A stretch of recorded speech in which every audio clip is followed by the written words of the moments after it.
The story of Herbert Wigwe is one of ambition, influence, and legacy. A man who rose from the world of banking to becoming one of Africa's most powerful financial figures, a visionary who helped transform Nigeria's banking sector, and a billionaire whose investments stretched far beyond the continent. But behind the public success, there was an even larger, quieter empire.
One that has only recently begun to fully reveal itself. An empire that included over 100 properties in one of the most expensive cities in the world, London. To understand the scale of the story, you first need to understand the man himself.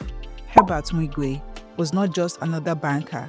He was a builder of systems, a strategist, and a key player in reshaping modern Nigerian finance.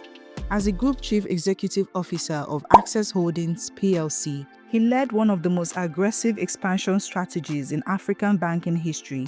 Under his leadership, Access Bank transformed from a mid-tier institution into a global financial powerhouse, expanding across Africa, Europe, and beyond.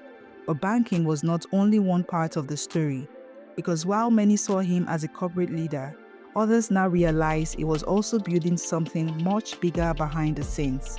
A major investigation by The Londoner, titled Revealed: The Billionaires Who Really Own London, uncovered something extraordinary. It exposed the true owners behind more than 32,000 properties held through offshore entities. And among those names was Herbert Wigwe. According to the findings, Wigwe was linked to 106 properties in London. Not one, not 10, 106. This placed him as the 7th largest offshore property owner identified in the report.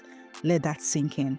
In one of the most expensive real estate markets in the world, a Nigerian banker quietly built a portfolio that rivaled global billionaires. But how was this possible? The answer lies in offshore structures. For years, wealthy individuals around the world have used companies registered in jurisdictions like Jersey to hold assets. These structures often make it difficult to trace the real owners of properties.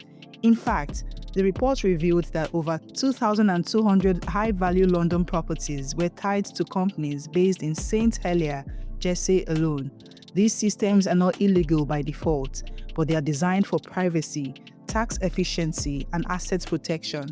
For Wigwe, this meant building a global real estate footprint quietly, away from public attention.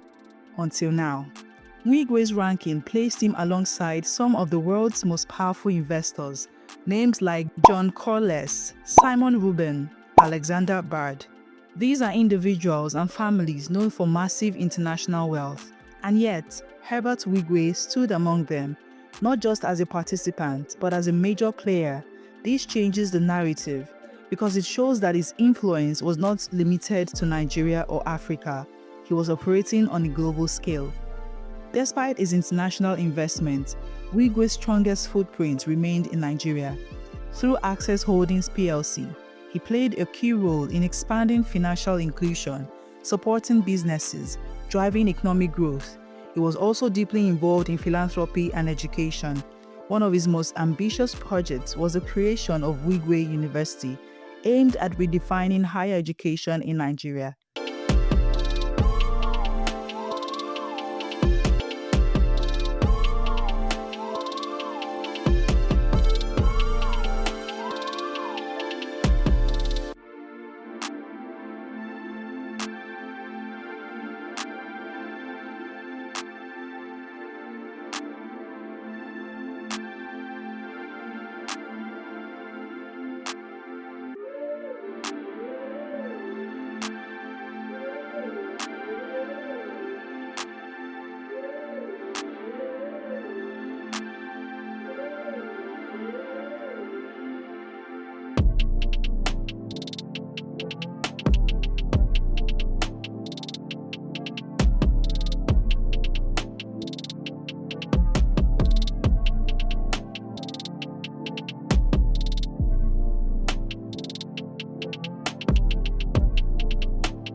To him, legacy was not just about wealth, it was about institution building.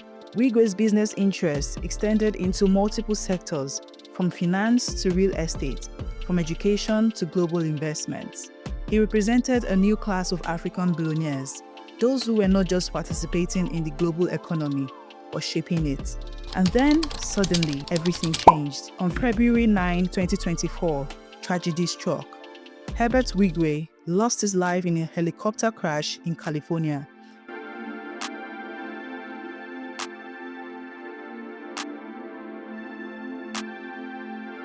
He was not alone.